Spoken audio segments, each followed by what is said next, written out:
This section we will install a servo motor into the race car chassis. Compared to the stock servo motor, the replacement servo motor is much more powerful.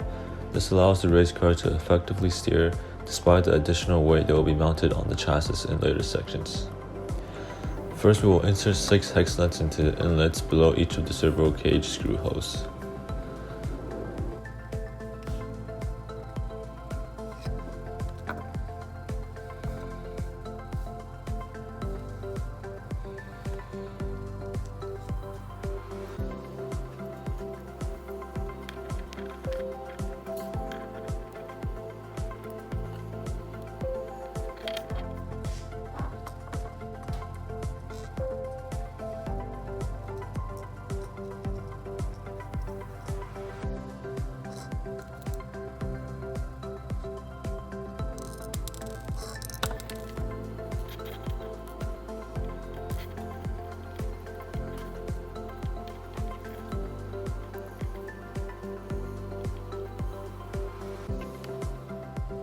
Next, we will take out the servo motor, but we do not attach the metal arm yet. Orient the servo motor into the servo cage such that the servo motor is on the same side as the 4 screw holes, and the motor wire is oriented towards the notch in the back of the servo cage.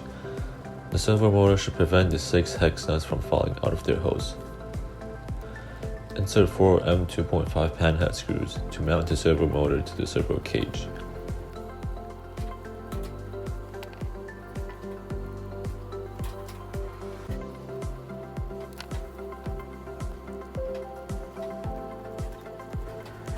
Although not shown in the video, this is where you want to attach the servo arm to the servo motor. Attach the metal servo arm now onto the servo motor so that it points directly upwards.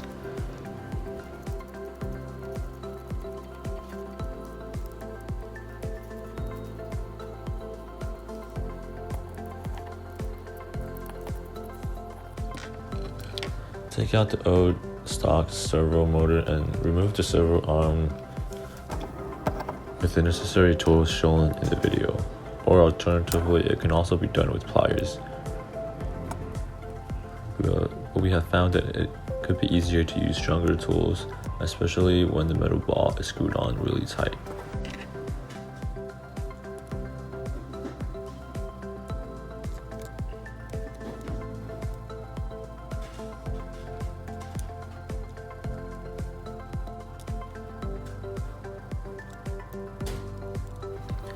This step took a significantly longer time than what is shown on the video,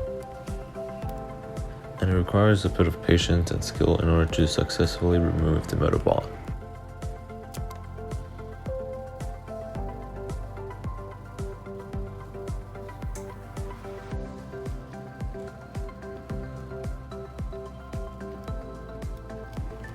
Use the screw that came with the servo motor to secure the servo arm to the servo motor.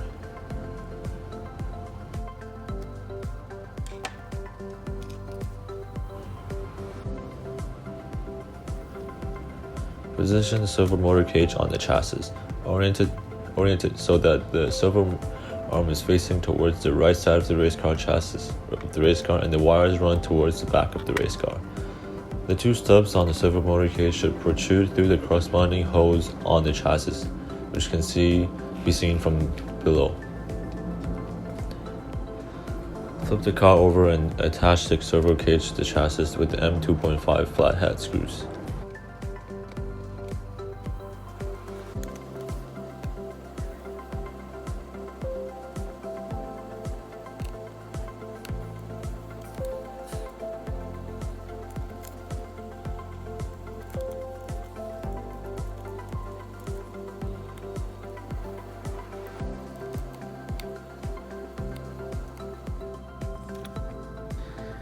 Apply a thread locker to the threads of the metal ball, then screw the ball into the lower hole of the new servo arm.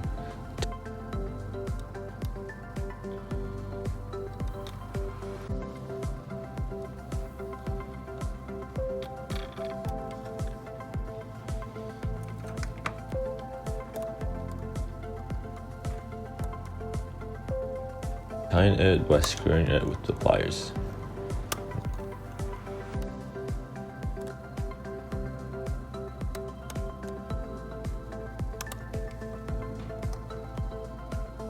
Now we reattach the servo linkage that was removed from the old servo motor. First, reattach it to the chassis by pushing it down onto the chassis metal ball.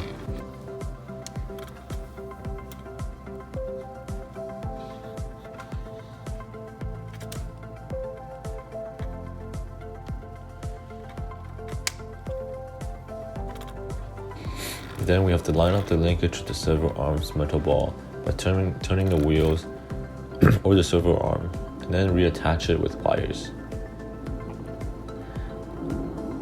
Now, finally, we test that manually panning the wheels causes the servo arm to move forwards and backwards. If it does, the servo motor has been installed successfully.